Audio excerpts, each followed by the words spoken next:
c'est une aventure scientifique, c'est aussi une aventure humaine.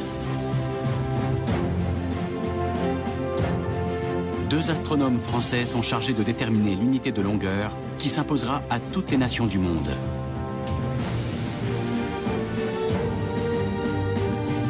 Pris dans les remous de la guerre et de la Révolution française, ils vont mettre 7 années à accomplir leur mission.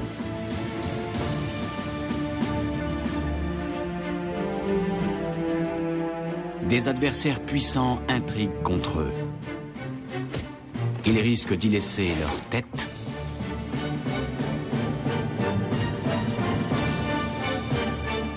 ou la raison.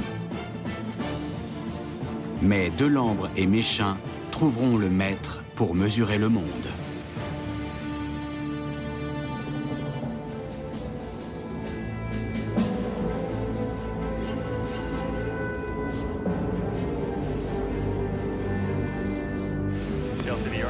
« 1998. La NASA envoie une sonde sur Mars pour savoir s'il y a de l'eau sur la planète rouge.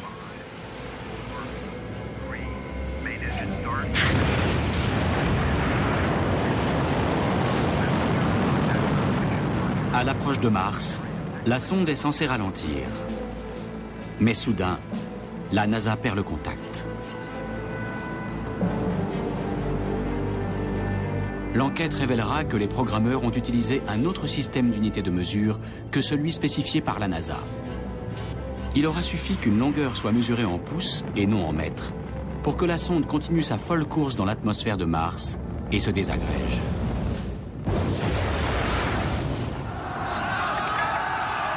Le combat pour un système universel de poids et mesures a commencé sous la Révolution française. 1792, la monarchie constitutionnelle vit ses dernières heures.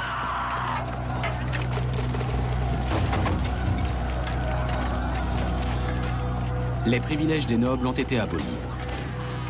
Parmi eux figurait le droit de chaque seigneur de fixer ses propres mesures dans son fief. En juin 1792, l'Académie des sciences charge 2 astronomes de déterminer la longueur de la nouvelle unité universelle, qui sera le mètre.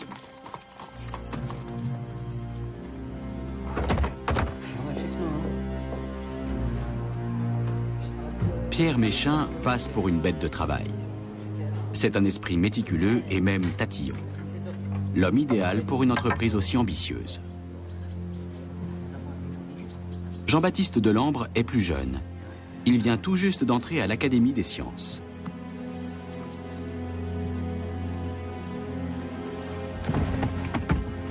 Tous deux vont mesurer l'arc du méridien terrestre de Dunkerque à Barcelone. Delambre effectuera les visées de Dunkerque au Massif central, tandis que Méchain se chargera de la partie méridionale. Il partira de Barcelone, franchira les Pyrénées et rejoindra Delambre à Rodez.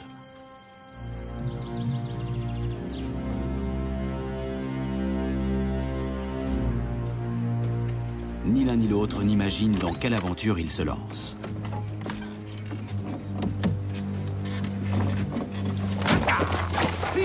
Leur mission est la plus importante jamais confiée à un savant, leur dit Lavoisier.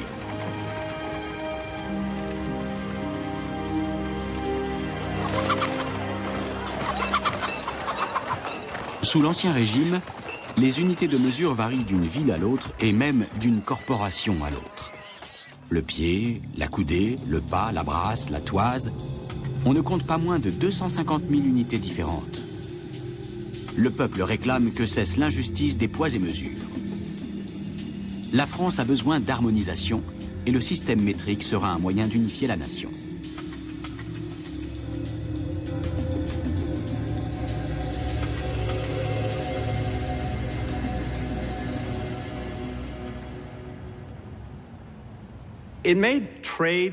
La diversité des unités rendait le commerce très difficile.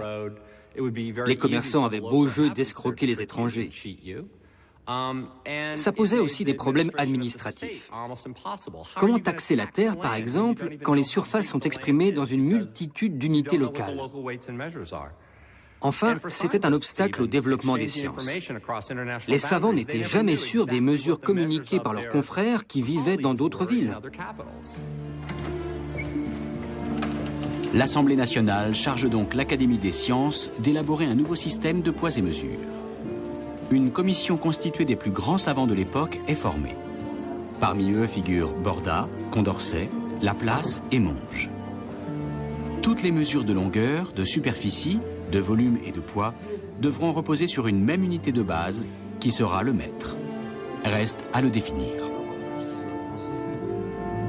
Pour le député Claude-Antoine Prieur, dit Prieur de la Côte d'Or, le plus simple est d'étendre l'unité parisienne au reste de la France.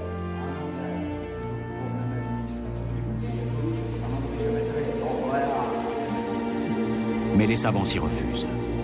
Ils veulent une unité ayant un caractère universel qui ne puisse être remise en question par aucun peuple à aucune époque. Une solution consiste à baser la définition du mètre sur la circonférence de la Terre.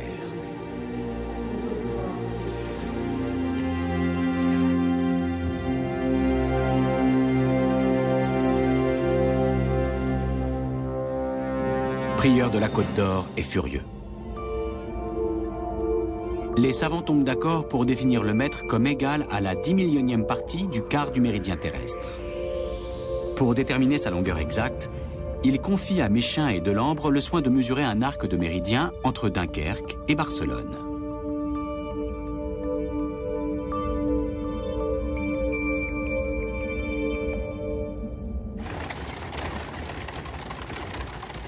Méchain se dirige vers le sud sans encombre. Il a informé ses confrères espagnols de son arrivée prochaine et il bénéficie même du soutien de la couronne d'Espagne.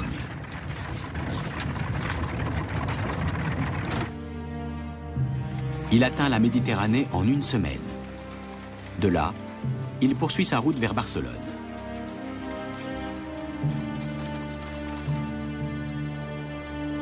La traversée des Pyrénées est périlleuse. Il n'existe aucune carte de la région et les brigands sont nombreux dans les montagnes.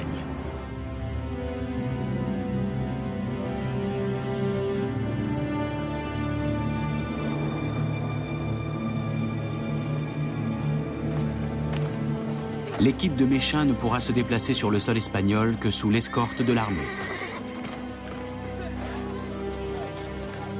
Méchain finit par atteindre le point de départ de sa mission au nord de Barcelone. De là, il va revenir sur ses pas. Il doit trouver des points remarquables, sommets, clochers ou tours, pour effectuer ses mesures. Le lieutenant de la marine, José González, qui pratique la navigation astronomique, s'intéresse de près aux travaux de Méchain et à son équipement. Méchain dispose notamment de ballons blancs qu'il a fait fabriquer à Barcelone. Il les placera au sommet des montagnes pour en faire des repères bien visibles.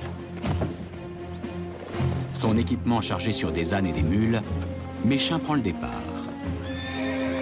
Entre Barcelone et la frontière française, il va s'aventurer sur un territoire vierge de toute mesure géodésique. Il devra gravir de nombreux sommets. La route sera longue et difficile.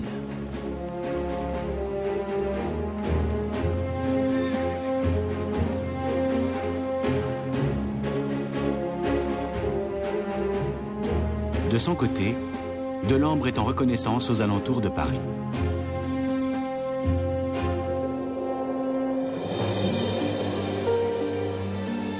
L'automne 1792 est gris et brumeux.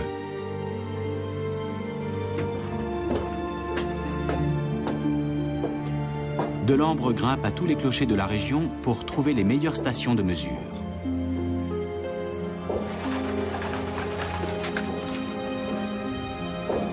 Depuis 3 semaines, il monte quotidiennement au sommet de la tour de Saint-Martin-du-Tertre. Il attend patiemment une vue dégagée pour viser le repère qu'il a pris dans Paris, à une trentaine de kilomètres de là.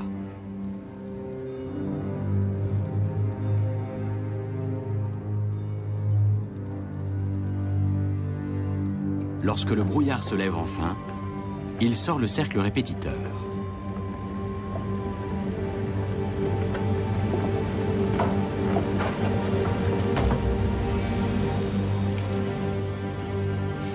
Ce tout nouvel instrument a été inventé par le chevalier de Borda, marin et membre de l'Académie des sciences. Fabriqué par le grand ingénieur Étienne Lenoir, il donne la mesure des angles à la seconde près. La répétition des mesures augmente considérablement la précision par rapport aux autres instruments. La précision, à l'époque, on l'estimait à la seconde de degrés. Les instruments antérieurs, c'était 10, 15 ou 20 secondes. C'est-à-dire qu'on a divisé par un facteur 10, peut-être même plus, par rapport aux instruments précédents. Les premiers résultats de Delambre sont très encourageants. Pour mesurer la méridienne, Delambre et Méchain utilisent la méthode de la triangulation, mise au point un siècle plus tôt par le néerlandais Snellius.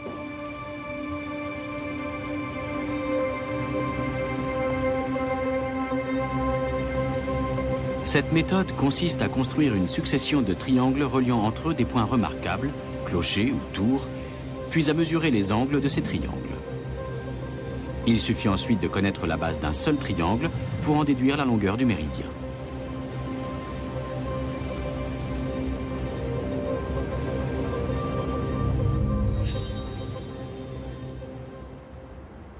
Cette méthode est toujours utilisée de nos jours. Par exemple, sur le chantier du Grand Tunnel du Saint-Gothard, en Suisse.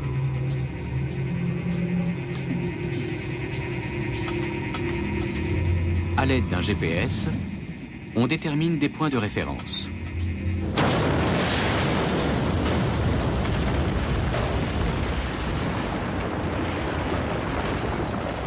Mais les signaux satellites ne passent pas sous terre. On emploie donc la bonne vieille méthode de la triangulation.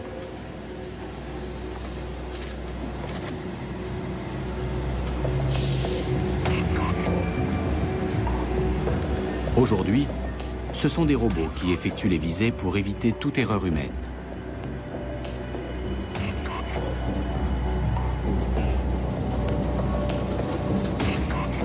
Après des années de travaux, le gros tunnelier perce les tout derniers mètres d'un tronçon. Pour les géomètres, c'est l'heure de vérité.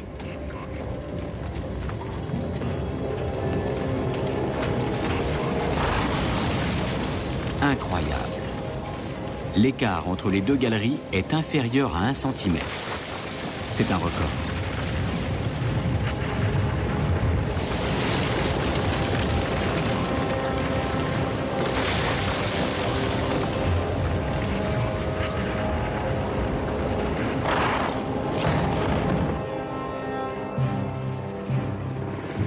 « 1300 mètres plus haut se trouve un barrage et un lac de retenue. Les géologues chargés du percement du tunnel ne peuvent pas se permettre la moindre erreur.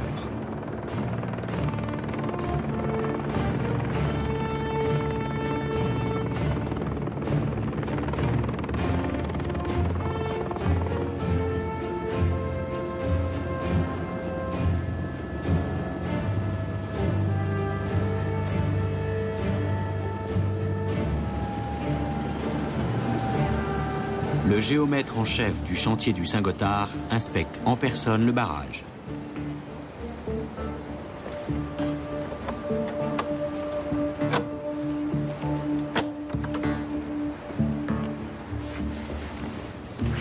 Un système de veille mesure tous les jours la position de la montagne. Grâce à un rayon laser qui vise des prismes sur la montagne, il enregistre les mouvements les plus infimes. Et effectivement, depuis le début du chantier, la montagne a bougé.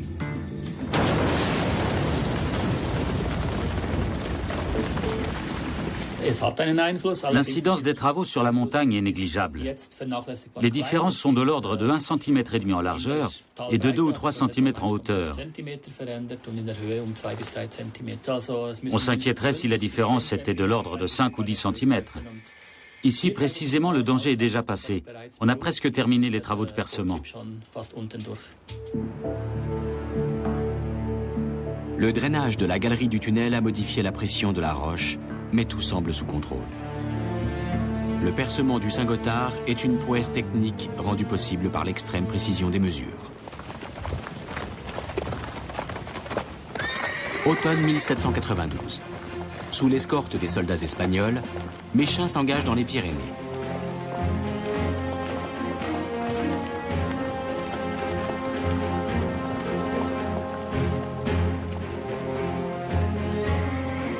Il commence ses travaux dans le massif du Montserrat, au nord-ouest de Barcelone. Son équipe grimpe sur les sommets et y installe des repères de triangulation à 40 ou 50 km de distance. Ces premières stations de mesure doivent être visibles de loin.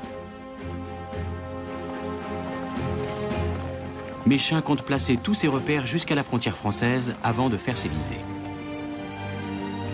Le travail est épuisant. L'équipe grimpe souvent durant des heures pour découvrir une fois en haut que la vue n'est pas assez dégagée.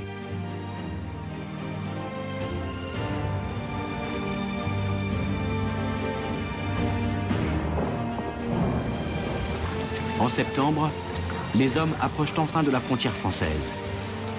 Des pluies torrentielles inondent les vallées et des chutes de neige ont rendu les sommets impraticables. Méchain est contraint de revenir à Barcelone.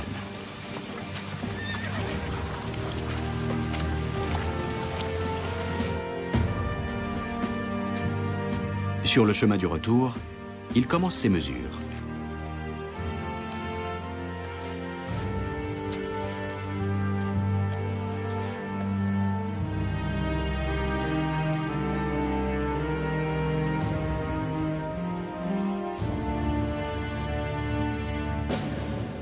Pendant qu'au sud, Méchain fait sa triangulation, au nord, la situation politique se dégrade.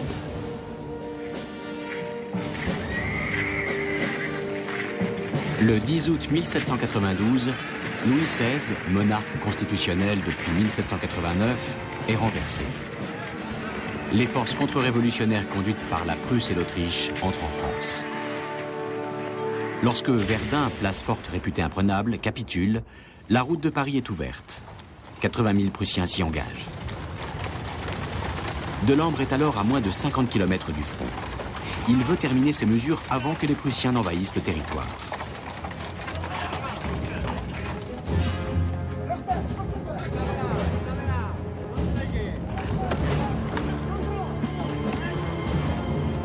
Arrêté à un barrage, il explique qu'il est en mission pour l'Académie des sciences. Mais il se heurte à l'incompréhension et à l'hostilité des gardes nationaux. Ces instruments bizarres éveillent leurs soupçons. Et s'ils étaient destinés à l'ennemi?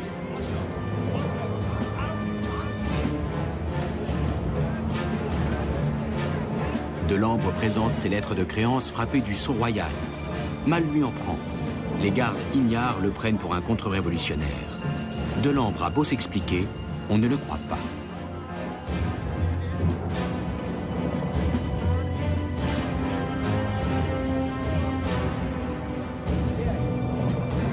Il faudra attendre l'arrivée du maire pour que la situation s'éclaircisse et que Delambre puisse continuer sa route.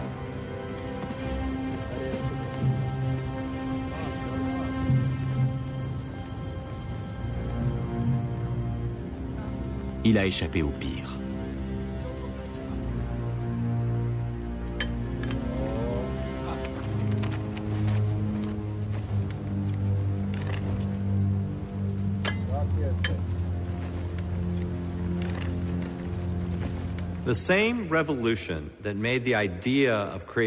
C'est la révolution qui permet de réviser les lois et de changer le système des poids et mesures.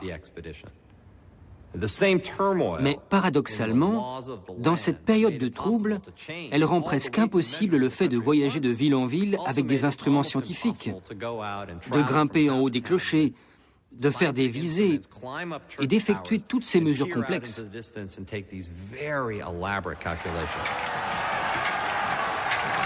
À Paris, la chute de la monarchie se fait dans le sang.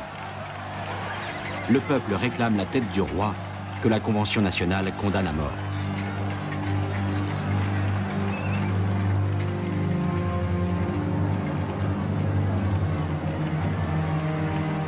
Louis XVI est guillotiné le 21 janvier 1793. L'Espagne et l'Angleterre vont bientôt se joindre aux autres monarchies européennes déjà en guerre contre la France révolutionnaire. Pour l'instant, Méchain n'est pas encore touché par les remous politiques.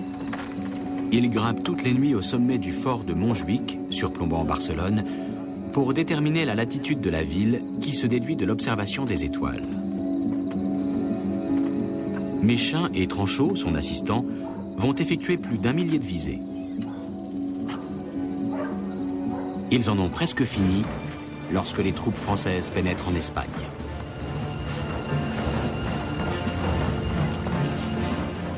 Des premiers combats ont lieu en Catalogne. La monarchie espagnole est prête à tout pour éviter la contagion révolutionnaire.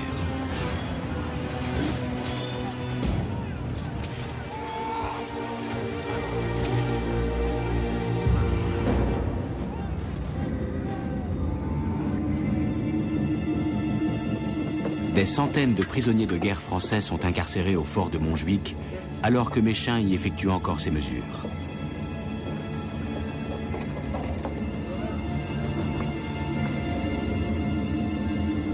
Après la déclaration de guerre, les ressortissants français ont été expulsés d'Espagne. Méchain a été l'un des rares épargnés. Mais l'autorité militaire finit par lui interdire l'accès au fort et lui défend d'envoyer ses résultats à Paris.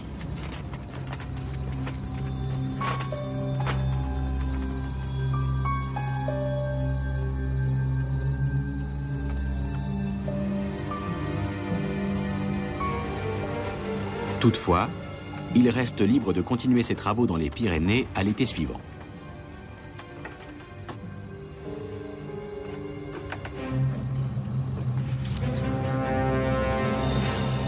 À Paris, Prieur de la Côte d'Or devient l'un des hommes les plus puissants du nouveau régime.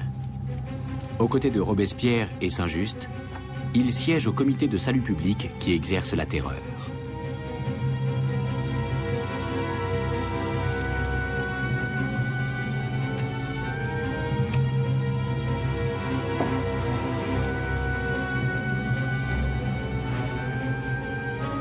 L'Académie des sciences est supprimée cette année-là.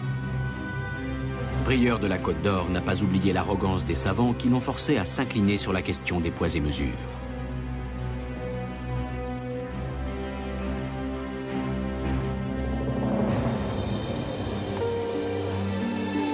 Automne 1793. En 1 an et demi, Delambre et Bellet, son assistant, ont effectué la moitié du tronçon, soit 430 km. De Dunkerque à la Loire.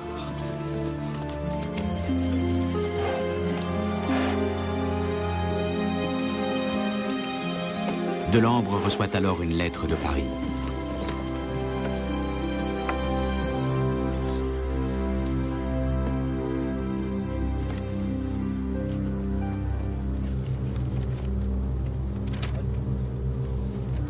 Prieur de la Côte d'Or l'informe qu'il est exclu de la commission des poids et mesures, tout comme Lavoisier, Borda et Laplace, car leurs fonctions ne peuvent être déléguées qu'à des hommes dignes de confiance par leur vertu républicaine et pour leur haine des rois.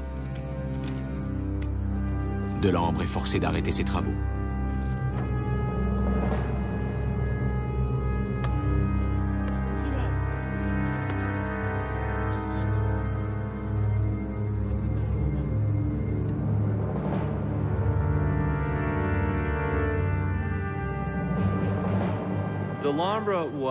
Delambre était furieux. Il soupçonnait Prieur de la Côte d'Or d'annuler sa mission pour des motifs personnels. Prieur voulait sans doute s'octroyer tout le mérite du nouveau système métrique.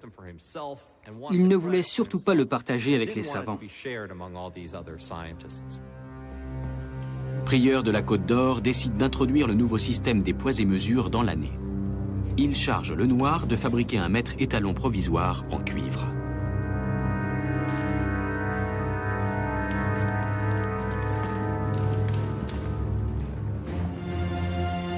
En Espagne, Méchain est sans nouvelles de Paris depuis 9 mois.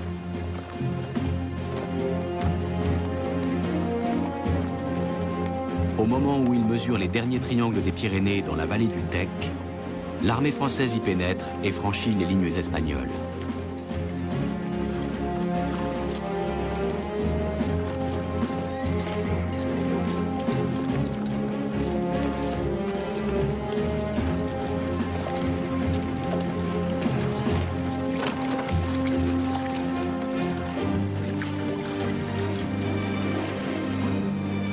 Méchain et Tranchot, son assistant, décident alors de se séparer pour terminer les mesures au plus vite.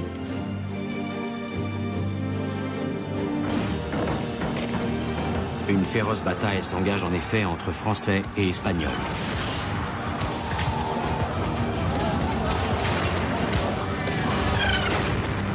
Tranchot pose son repère sur un versant de la vallée et Méchain fait sa visée depuis l'autre. Les balles crépitent au loin.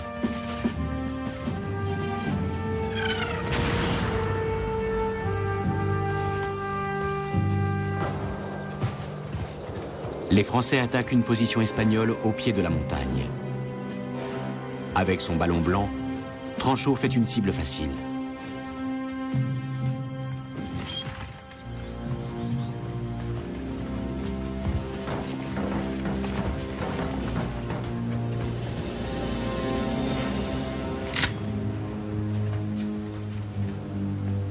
Soudain, Tranchot est arrêté par des mercenaires au service de la Révolution. Il tente de s'expliquer, mais un ingénieur qui prend des mesures le long de la frontière paraît forcément suspect.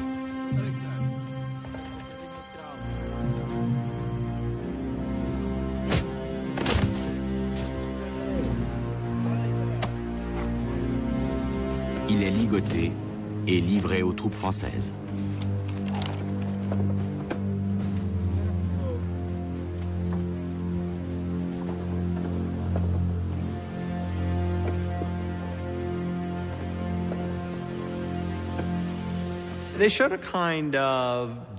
Ces savants sont tenaces et obstinés.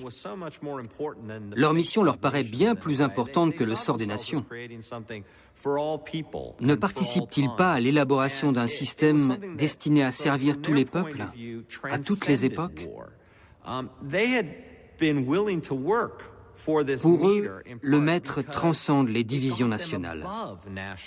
Leur maxime est « Les sciences ne sont jamais en guerre ».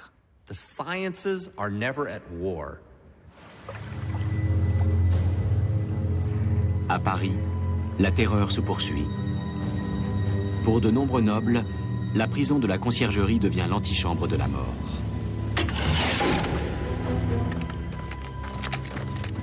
Le grand chimiste Lavoisier, qui était membre de la commission des poids et mesures, est guillotiné le 8 mai 1794.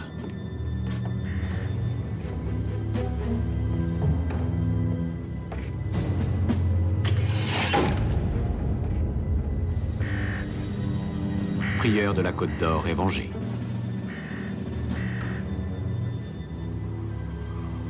Quelques mois ont passé. Libéré, Tranchot franchit de nouveau la ligne des combats en sens inverse et rejoint Méchain. Ce dernier, bloqué à Barcelone, a recalculé la latitude de la ville depuis la terrasse de son auberge et a trouvé un écart de 3 secondes d'arc par rapport aux mesures effectuées depuis le fort de Montjuïc.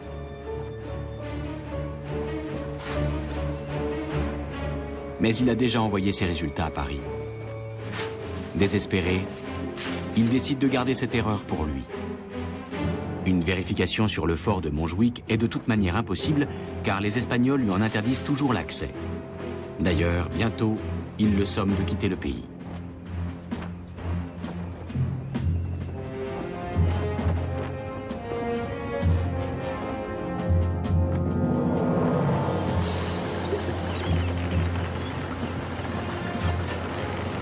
En compagnie de Tranchot, Méchain embarque alors pour Gênes. Mais il se promet de revenir vérifier son calcul.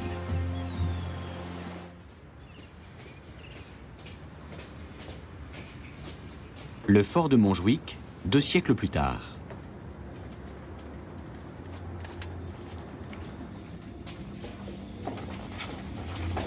À la demande d'un groupe d'astronomes espagnols, des géomètres refont les mesures de Méchain.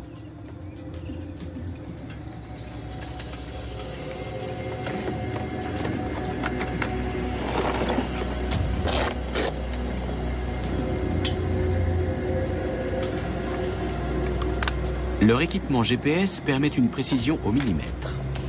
Ils vont déterminer la latitude du fort, puis celle de la terrasse de l'auberge de Méchain.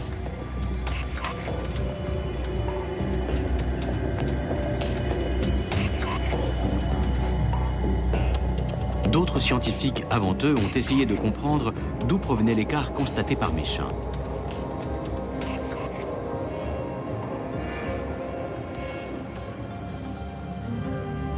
D'abord, Méchain faisait un usage intensif du cercle de Borda et l'instrument s'est probablement faussé.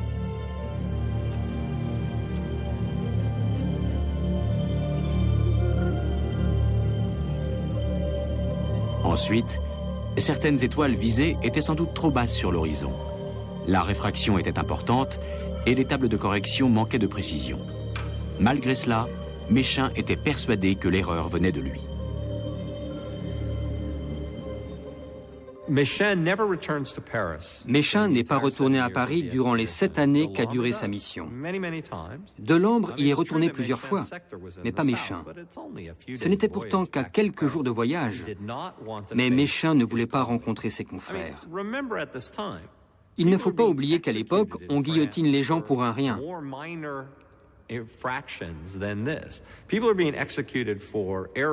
Lavoisier lui-même, le grand chimiste, l'un des patrons de Méchain, a été guillotiné. C'est lui qui avait dit à Méchain que sa mission était la plus importante jamais confiée à un savant. Méchain n'a aucune envie de retourner à Paris et de reconnaître qu'il a fait une erreur.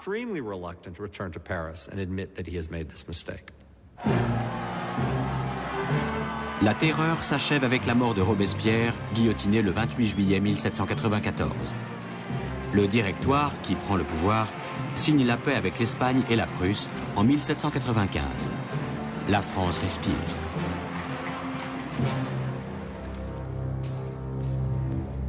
Prieur de la Côte d'Or a survécu au changement de régime.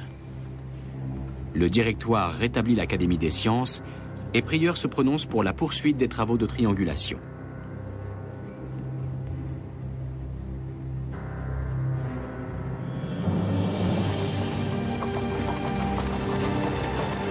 Avril 1795. Un arrêté autorise la reprise des travaux des deux astronomes. Delambre se remet aussitôt à la tâche.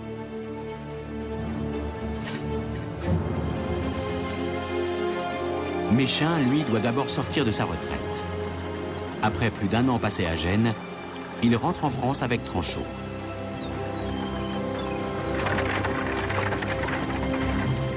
Il faut que ses confrères insistent pour qu'il reprenne ses travaux.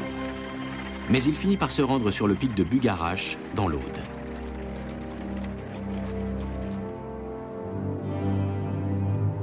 Selon les croyances locales, cette montagne est sacrée.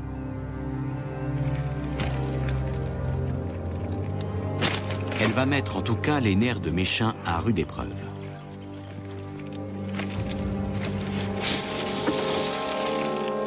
Chaque jour, l'équipe marche 3 heures durant pour atteindre le sommet et constater qu'une fois de plus, le mauvais temps rend les repères invisibles quand il ne les a pas détruits.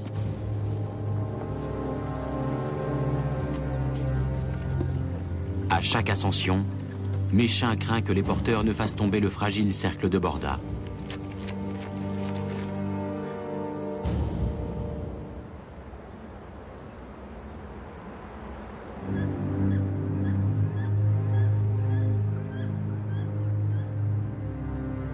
Lorsqu'à la fin de l'année, il parvient enfin à effectuer ses visées, il est à bout de force.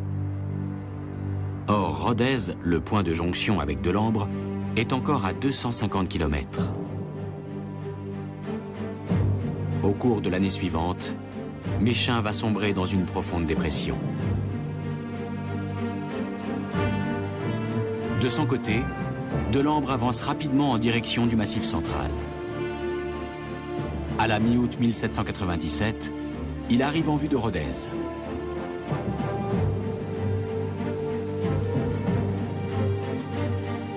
La cathédrale de la ville est le dernier repère de sa triangulation. Il a terminé sa portion du parcours. Il peut rentrer à Paris, où il lui reste à mesurer la base de ces triangles entre Lieusaint et Melun. Mais où est donc passé Méchain ? Il est à Carcassonne. Il n'en a pas bougé depuis des mois. Ses carnets ne révèlent qu'une seule et unique mesure depuis le début de l'année. Méchain est hanté par l'écart qu'il a constaté à Barcelone. Persuadé d'avoir commis une erreur, il écrit à sa femme qu'il ne méritait pas qu'on lui confie cette mission.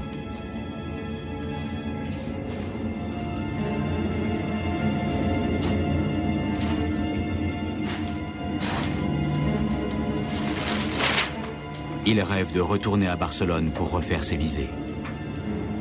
En attendant, au lieu de poursuivre sa triangulation, il refait tous ses calculs.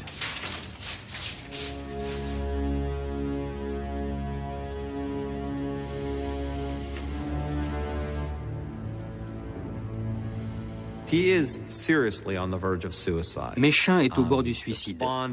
Il fait une profonde dépression. Il est incapable de voyager. Il reste des jours dans son auberge sans rien faire. Et il s'en prend à son assistant. Tranchot est plus jeune que lui. C'est un ingénieur avec une formation militaire, un homme d'action doublé d'un excellent observateur. Il ne comprend pas que Méchain perde tant de temps. Mais Méchain n'explique à personne, et surtout pas à son assistant, ce qui le préoccupe et l'empêche d'avancer.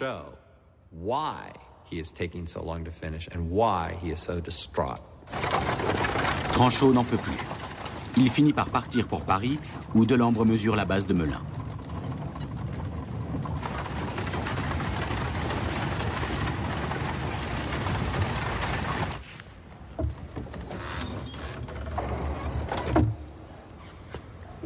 C'est aussi Étienne Lenoir qui a fabriqué les règles bimétalliques qui ont servi à mesurer la longueur de la base des triangles. Depuis 2 siècles, ces règles sont conservées à l'Observatoire de Paris. Donc ils sont voilà, bimétalliques. Bimétalliques, au-dessus le cuivre et en dessous le platine. La platine. Donc il y a des parties, il y a un petit toit qui protège en fait des intempéries, bien conçu que le cuivre. Ouais. Le tout étant protégé par un petit toit de bois, donc qui permettait d'abriter la... Donc on voit la partie graduée et les micromètres permettent de repérer avec une grande précision. Je vois. Et en fait, je crois que cette partie-là... Les astronomes connaissent les mesures de tous les angles des triangles. Il leur suffit maintenant de mesurer la base d'un seul triangle pour en déduire la longueur du méridien.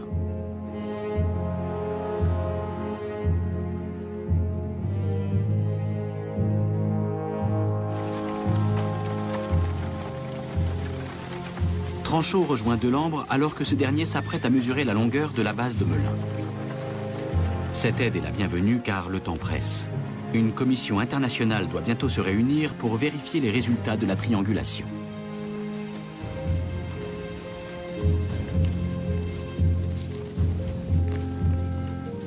La mesure doit être extrêmement précise pour ne pas fausser le résultat final.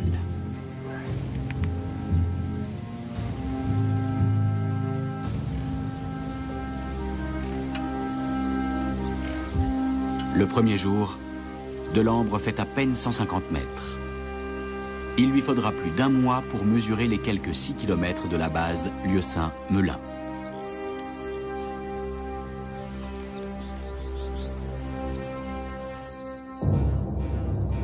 Septembre 1799.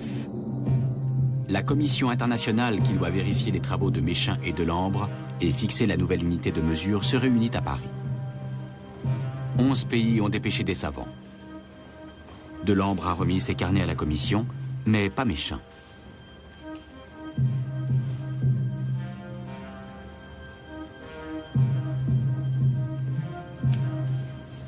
La commission attend ses calculs depuis plusieurs semaines déjà. Certains membres commencent à perdre patience.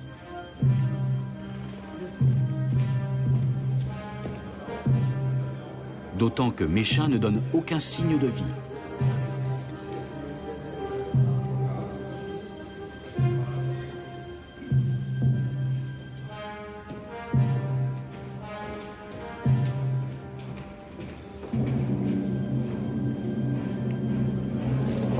Exaspéré, le savant danois décide de rentrer chez lui.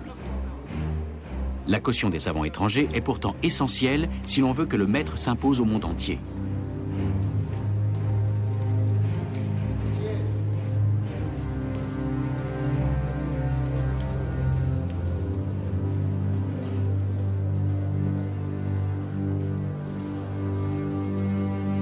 prieur de la Côte d'Or n'avait-il pas dit que toute cette expédition était inutile?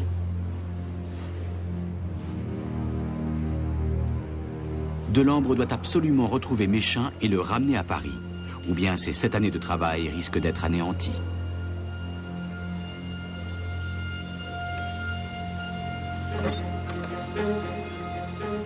La dernière lettre de Méchain à sa femme laisse présager le pire. Madame Méchain décide donc de partir pour le sud à la recherche de son mari.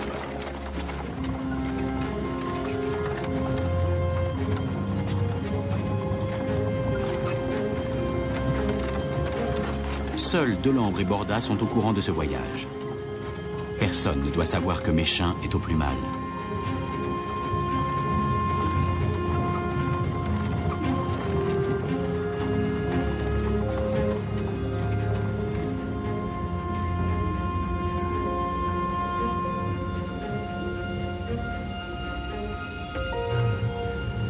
Madame Méchain trouve son mari en piteux état.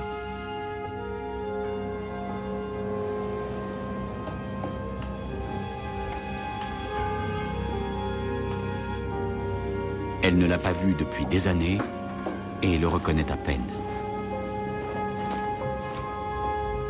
Les jours suivants, elle tente de lui faire reprendre ses esprits et lui offre de l'aider dans ses travaux.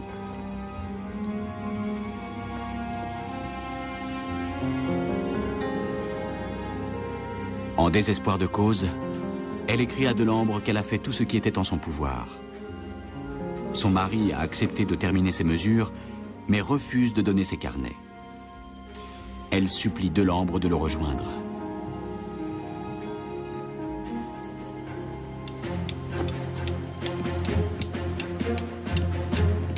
Dans les semaines qui suivent, Méchain reprend ses travaux. Il pose de nouveaux repères et mesure son dernier triangle à Rodez. 7 années se sont écoulées depuis le début de sa mission.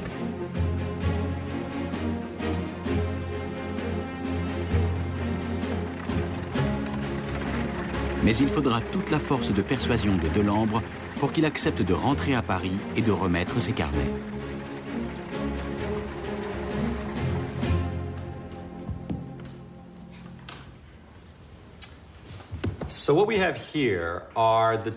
Voici les 2 carnets de l'expédition. Ils racontent beaucoup de choses. Et ils sont très différents l'un de l'autre. Le carnet de Delambre est écrit à l'encre. Chaque page est numérotée et porte la signature de Delambre et celle de Bellet, son assistant.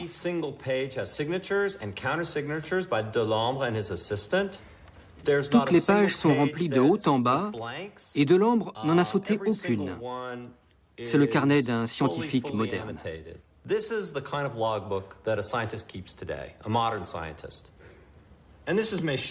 Le carnet de Méchain est très différent. Il n'est pas relié. Ce sont juste des bouts de papier collés. Il est écrit au crayon, ce qui permet évidemment d'effacer ou de corriger des chiffres. Le plus souvent, Méchain a été scrupuleux, mais il a aussi supprimé certaines données. C'est facile quand on écrit sur des bouts de papier qu'on ne montre à personne.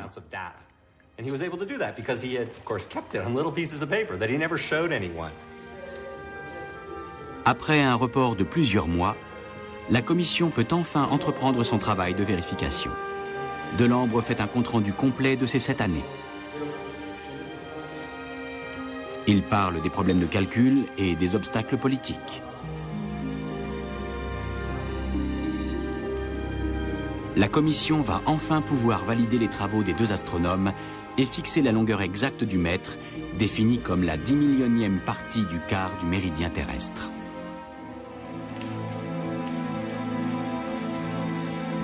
Méchain lui remet ses carnets.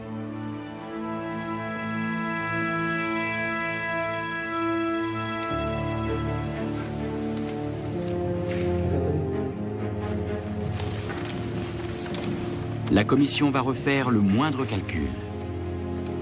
Méchain tremble qu'elle ne découvre son erreur.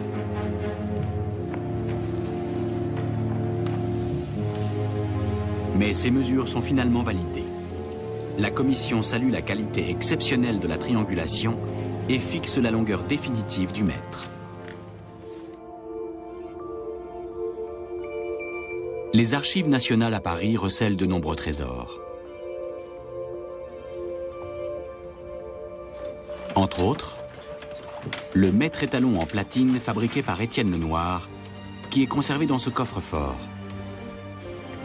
Les mesures de l'arc du méridien par Delambre et Méchain conduisent à fixer pour le mètre définitif une longueur inférieure de 0,2 mm à celle du mètre étalon provisoire.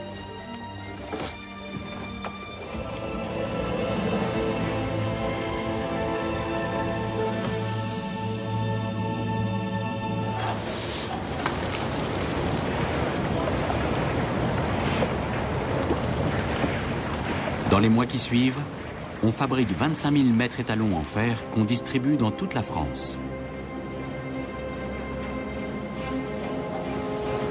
Mais les citoyens rechignent à changer leurs habitudes. On crée alors sur les marchés des bureaux de poids public pour faire respecter la loi. Le système métrique, dans lequel toutes les unités de mesure sont basées sur le mètre, ne deviendra obligatoire qu'à partir de 1840.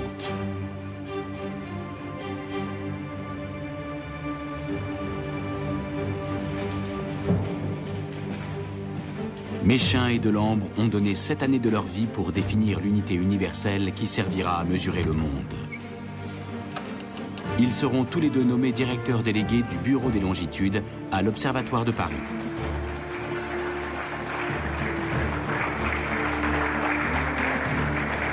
Mais en déterminant avec une telle précision la longueur du méridien terrestre, ils ont aussi fait une découverte scientifique majeure.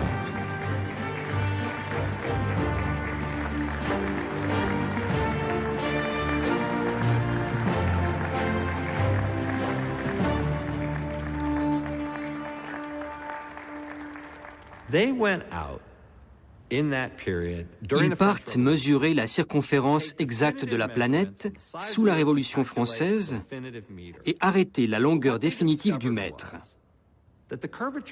Mais ce faisant, ils découvrent que la courbure de la Terre n'est pas régulière.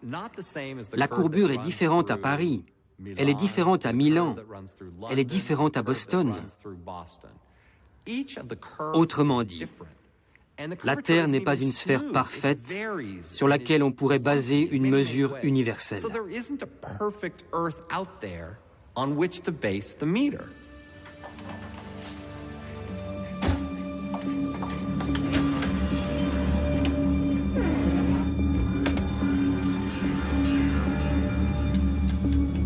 À l'Institut physique de Braunschweig, en Allemagne, on continue de chercher la meilleure constante sur laquelle baser la définition du mètre. Une horloge atomique est utilisée pour mesurer le temps avec précision.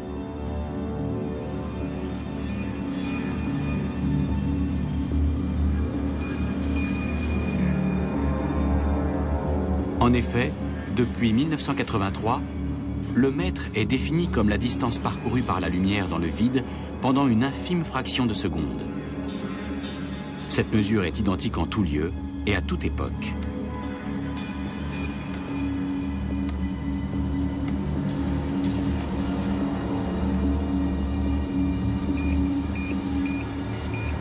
La longueur du mètre est restée la même. Seule sa définition a été modifiée.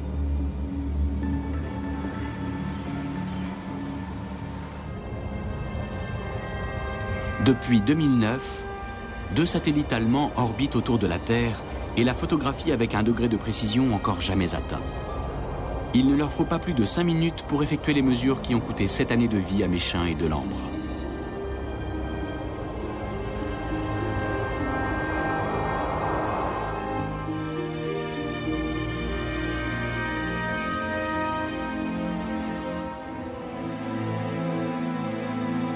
Ces données permettent de surveiller les modifications de l'environnement, qu'il s'agisse de la déforestation, de la fonte des glaciers ou de l'activité sismique.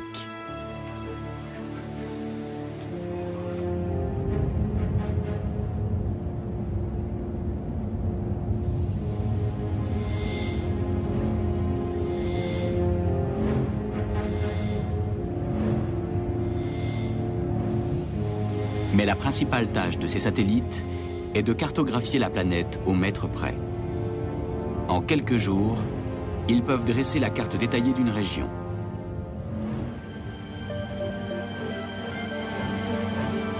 En cas d'inondation, par exemple, ces cartes permettent de prévoir le mouvement des masses d'eau, d'établir des plans d'évacuation et de mieux coordonner l'action des secours.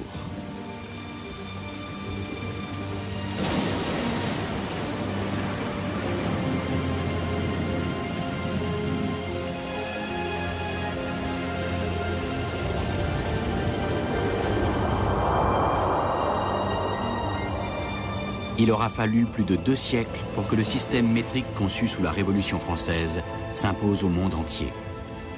Seuls 3 pays ne l'ont pas adopté à ce jour: le Libéria, la Birmanie et les États-Unis.